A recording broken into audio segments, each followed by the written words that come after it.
আসসালামু আলাইকুম dear student. আজকে আমি তোমাদের সাথে ডিসকাস করব ভিটামিনস নিয়ে। তো চলো শুরু করা যাক। ভিটামিন সম্পর্কে আমরা আসলে সবাই কম বেশি জানি, কিন্তু আমাদেরকে ভিটামিন সম্পর্কে জানতে হবে বায়োকেমিস্ট্রি ভাষায়। তো দেখো ভিটামিনসকে বায়োকেমিস্ট্রিতে কিভাবে ডেসক্রাইব করা হয়েছে। Vitamins are organic nutrients required in small quantities for a variety of biochemical reactions to support normal growth, maintenance and reproduction. মানে কি বোঝাচ্ছে দেখো, ভিটামিন হচ্ছে অর্গানিক নিউট্রিয়েন্ট। এটা কেন দরকার? এটা অল্প পরিমাণে দরকার বিভিন্ন টাইপের বায়োকেমিক্যাল রিয়াকশনের জন্য, যে রিয়াকশনগুলা আমাদের নর্মাল গ্রোথ, মেইনটেনেন্স এবং রিপ্রোডাকশনকে সাপোর্ট করে। মানে তিনটা জিনিস মনে রাখতে হবে। অর্গানিক নিউট্রিয়েন্টস স্মল কোয়ান্টিটিতে লাগে বায়োকেমিক্যাল রিয়াকশনের জন্য, এবং সেই বায়োকেমিক্যাল রিয়াকশনগুলো কেন লাগে? To support normal growth, maintenance and reproduction. এখন তোমাকে কোশ্চেন করতে পারে ভাইভাতে, ভিটামিনস কি এসেনশিয়াল নিউট্রিয়েন্ট? তখন কি বলবা? তো এসেনশিয়াল নিউট্রিয়েন্ট হিসাবে কোনো জিনিসকে উপস্থাপন করতে হলে সবার প্রথমে মাথায় রাখতে হবে যে নিউট্রিয়েন্টটা আমাদের শরীরে তৈরি হয় কিনা, আর তৈরি হলে সেটা অ্যাডিকুয়েট কিনা আমাদের ডিমান্ড ফুলফিল করার জন্য, এবং এটা ডায়েটের মাধ্যমে সাপ্লাই দেওয়া আবশ্যক কিনা। তো ভিটামিনসের ক্ষেত্রে এগুলা মিলাই দেখি আমরা এখন। ভিটামিন কি আমাদের শরীরে তৈরি হয়? কিছু ভিটামিন তৈরি হয়, কিন্তু সেগুলা আমাদের জন্য অ্যাডিকুয়েট না। এই জন্য কি করতে হবে তাহলে? এটা কি ডায়েটে অবশ্যই সাপ্লাই দিতে হবে? হ্যাঁ, মাস্ট ডায়েটের মাধ্যমে সাপ্লাই দিতে হবে। তাহলে কি দাঁড়াচ্ছে? ভিটামিন অবশ্যই এসেনশিয়াল নিউট্রিয়েন্ট। নেক্সট দেখো, খুবই ইম্পর্টেন্ট। তাহলে এই যে বললাম যে কিছু ভিটামিন শরীরে তৈরি হয়, তাহলে কোন ভিটামিনগুলা তৈরি হয়? ইন্টেস্টিনাল ফ্লোরা, আমাদের গাটে যে ফ্লোরা থাকে সেই ফ্লোরা থেকে তিনটা ভিটামিন আসে, ভিটামিন কে, ভিটামিন বি12 এবং বায়োটিন। স্টেরয়েড প্রিকর্সর থেকে স্কিনে তৈরি হয়। কোন ভিটামিন তৈরি হয় এটা আমরা সবাই জানি, যে সূর্যের আলোক রশ্মি যদি স্কিনের উপরে পড়ে তাহলে সেখান থেকে ভিটামিন ডি তৈরি হয়। আর একটা ভিটামিন যার নাম হচ্ছে নায়াসিন, সেটা আসে অ্যামাইনো অ্যাসিড ট্রিপটোফ্যান থেকে। এখন তাহলে যদি জিজ্ঞেস করা হয় যে কোন কোন ভিটামিন আমাদের শরীরে তৈরি হয়, তখন তোমাদেরকে তিনটা আলাদা করে ডেসক্রাইব করার দরকার নাই ভাইভাতে, সরাসরি বলবা পাঁচটা ভিটামিন, ভিটামিন কে, বি12, বায়োটিন, ভিটামিন ডি এবং নায়াসিন। এখন আসো ক্লাসিফিকেশন অ্যাকর্ডিং টু সলিবিলিটি। কয় ধরনের? Fat soluble vitamin, water soluble vitamin. Fat soluble ভিটামিনের মধ্যে ভিটামিন এ, ডি, ই, কে, এবং ওয়াটার সলিবল ভিটামিনের মধ্যে আছে ভিটামিন বি কমপ্লেক্স এবং ভিটামিন সি।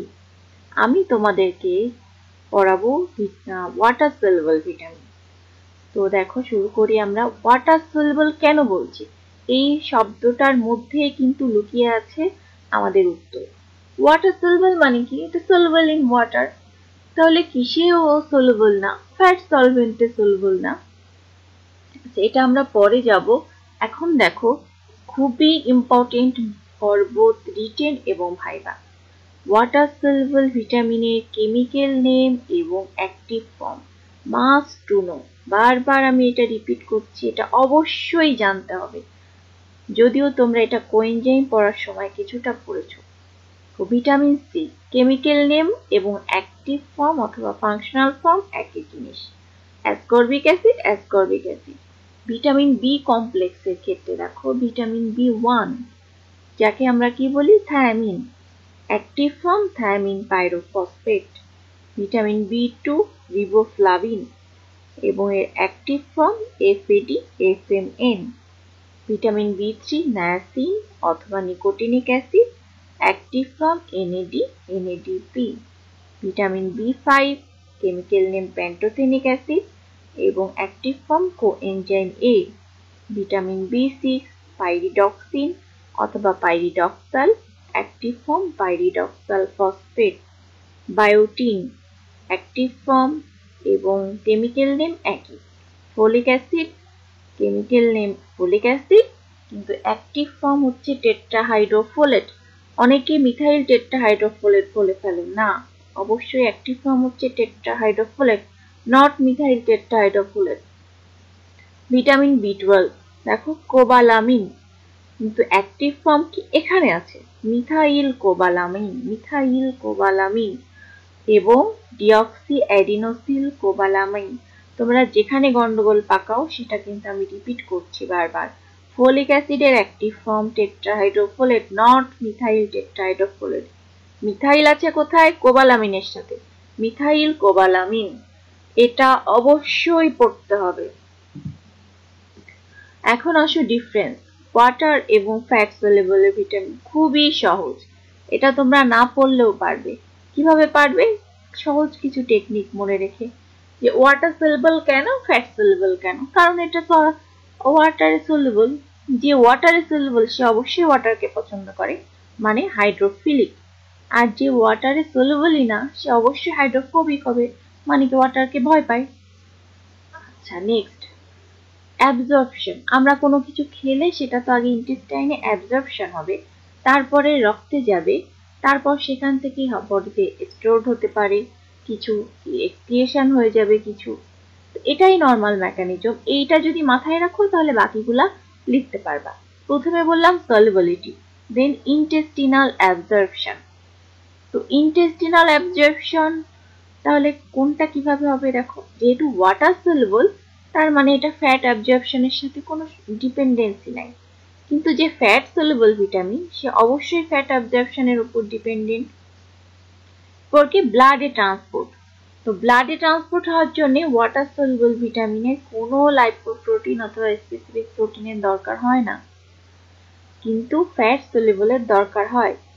ইউরিনারি এক্সক্রিয়েশন, ইউরিনে কি ওয়াটার, মানে কি ওয়াটার সলিউবল যেহেতু রেডিলি এক্সক্রিয়েটেড হয়ে যাবে, কিন্তু যে ফ্যাট সলিউবল সে তো রেডিলি এক্সক্রিয়েটেড হতে পারবে না। আর যে রেডিলি এক্সক্রিয়েটেড হয়ে যায় সে কি বডিতে স্টোর হবে, তার স্টোরেজ খুবই লিমিটেড, শুধুমাত্র ভিটামিন বি12 এবং ফোলিক অ্যাসিডই স্টোর হয়। কোথায় হয়, লিভারে হয়। আর যে ফ্যাট সলিউবল ভিটামিন বডি থেকে বের হতে পারে না, এই জন্য ও স্টোর হবে বেশি। কোথায় কোথায় হবে, মেইনলি হয় লিভার এবং অ্যাডিপোজ টিস্যুতে।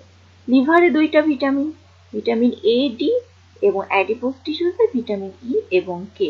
এটা মনে রাখবে কোনটা কোথায় স্টোরেজ হয়। যদি স্টোরেজ নাই হয় তাহলে তার কি ডায়েটারি সাপ্লাই লাগবে, হ্যাঁ লাগবে, মানে স্টোর যখন হচ্ছে না তাহলে তোমাকে বা এক খাবারের মাধ্যমে সেই রিকোয়ারমেন্টটা ফুলফিল করতে হবে।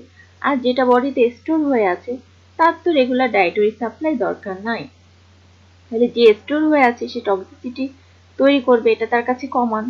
কিন্তু যে স্টোর হয় না, খুব লিমিটেড হয়, সে টক্সিসিটি কি তৈরি করে, এত রেয়ার। আর বলেছি প্রথমেই ওয়াটার সলিউবল এনজাইমের কোএনজাইম অ্যাক্টিভিটি আছে, তাহলে এখানে কোএনজাইম অ্যাক্টিভিটি কমন। আর ফ্যাট সলিউবল ভিটামিনের কোএনজাইম অ্যাক্টিভিটি সাধারণত নাই, শুধুমাত্র ভিটামিন কে আছে। তো আমি নেক্সট দিন তোমাদের সাথে ডিসকাস করব ওয়াটার সলিউবল ভিটামিন। আজকে আমি আর আগাতে চাচ্ছি না, কারণ এটা আসলে আমার টপিকস না, কিন্তু এই ইন্ট্রোডাক্টরি কথাগুলা যদি তোমরা না জানো তাহলে এই পড়াটুকু বাদ থেকে যাবে। এই জন্য আমি তোমাদেরকে প্রথমে এইটুকু পড়িয়ে ফেললাম। আশা করি এগুলা তোমরা বাসায় পড়বে। আমি পরবর্তী ক্লাস থেকে ওয়াটার সলিউবল ভিটামিন শুরু করে দেব ইনশাআল্লাহ। আল্লাহ হাফেজ।